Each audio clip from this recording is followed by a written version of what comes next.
Hi, this is Mattia, and I'm going to be talking about Altig for my analysis. Um, my background is that I actually used to work at Altig, and I just want to preface with just because I have worked at Altig doesn't mean that I do have a bias. If anything, it actually gives me an advantage because I've seen things um, firsthand within the company. And also, I'd like to bring up that I haven't seen the company in its full scope by any means. So I really did have to do a deeper dive when looking into Altig as a company as a whole.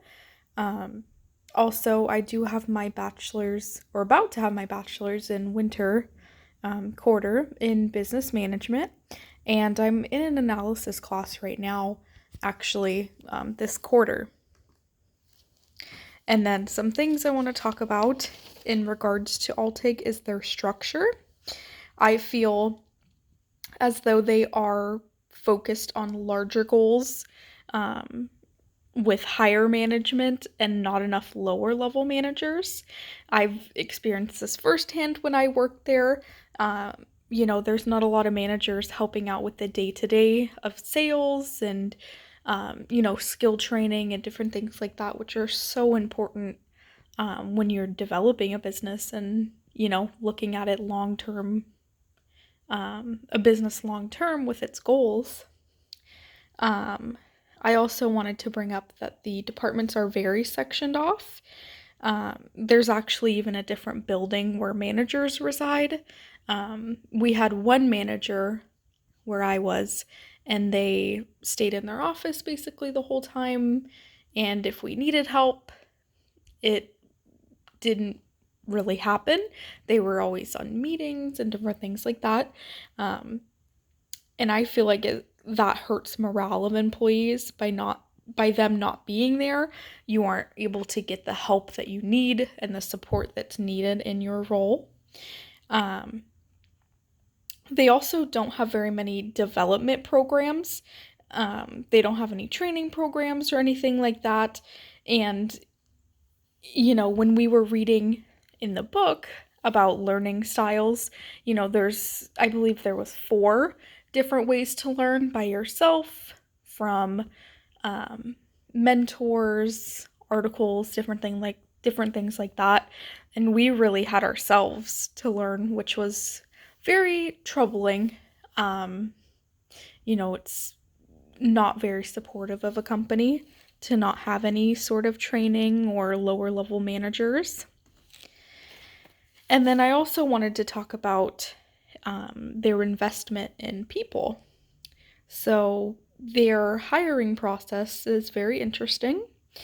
I looked up a job posting and they never explained the job or skills required.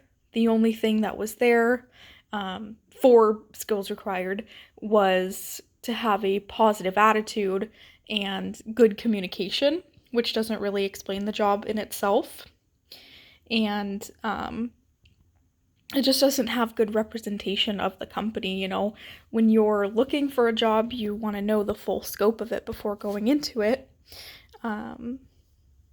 And then skill building as well. Like I mentioned earlier, they didn't train, which in that case, if you didn't have the sales skills needed, you were terminated because you weren't meeting those sales goals. Another thing to bring up is that they didn't mention on the job posting that you needed to have a life insurance license, and you had to go through a training program to obtain that license. Mind you, they did pay for it, but they still never explained that in the job posting, which I really think that's just a matter of trust in the company. If they're not really giving you a lot of details, I don't think there's good communication or emotional intelligence in that regard. And then next up is culture. Looking online, it said that, it was really interesting when you went on the company website. it said that, what do we like to do for fun? And it said Rolexes and first class plane tickets. And that just shows that they're not, they don't have a development culture. Everyone seems to be there to basically build their paycheck. Sorry. Build their paycheck instead of their career is how I got it from the website, and just by working there, that's really how the culture is there. They also don't have any team building activities. Um, you know, they say that you work in a team and this is your sales team and whatnot, but they don't do any um, development with that, any team building. Um, and then also with recognition, there's no recognition for top sales teams or salesmen. You just basically get a bigger paycheck, and that is it.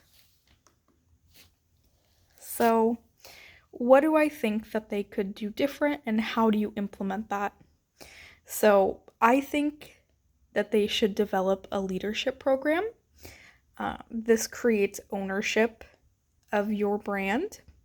And by developing a leadership program, people can, take their goal and implement it within the company. And I think they really should be more people focused and invite creativity within the company.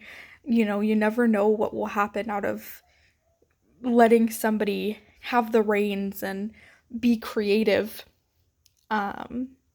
Also, by doing this, you can find, the great leaders that you didn't know were out there to fill those lower level management positions to build great sales associates for you, which then in turn help with your profits. And by also doing accountability for yourself and others, setting those goals and being accountable when, you go to obtain those goals. I think that's really important, is, keeping yourself on track. And then, there we go. So how will this help? By creating a leadership program, it'll increase sales and profits, as I mentioned, because you're building those lower level management positions to build those sales associates up and beef up their sales skills. Whereas right now with the company, with the higher level managers acting as lower level managers, they can't build that sales associate skills like they need to be built to have great sales within the company. Also, by building a development program, you'll decrease your training costs because you won't have to be, firing people for not meeting sales quotas. They'll have those skills already in place by the lower level managers. So you won't have as much turnover and a higher retention rate within your company. And I think it'll also increase morale by, people like being good at what they do. I think that will really invite creativity and just a better culture overall within the company. And that is everything. Thank you.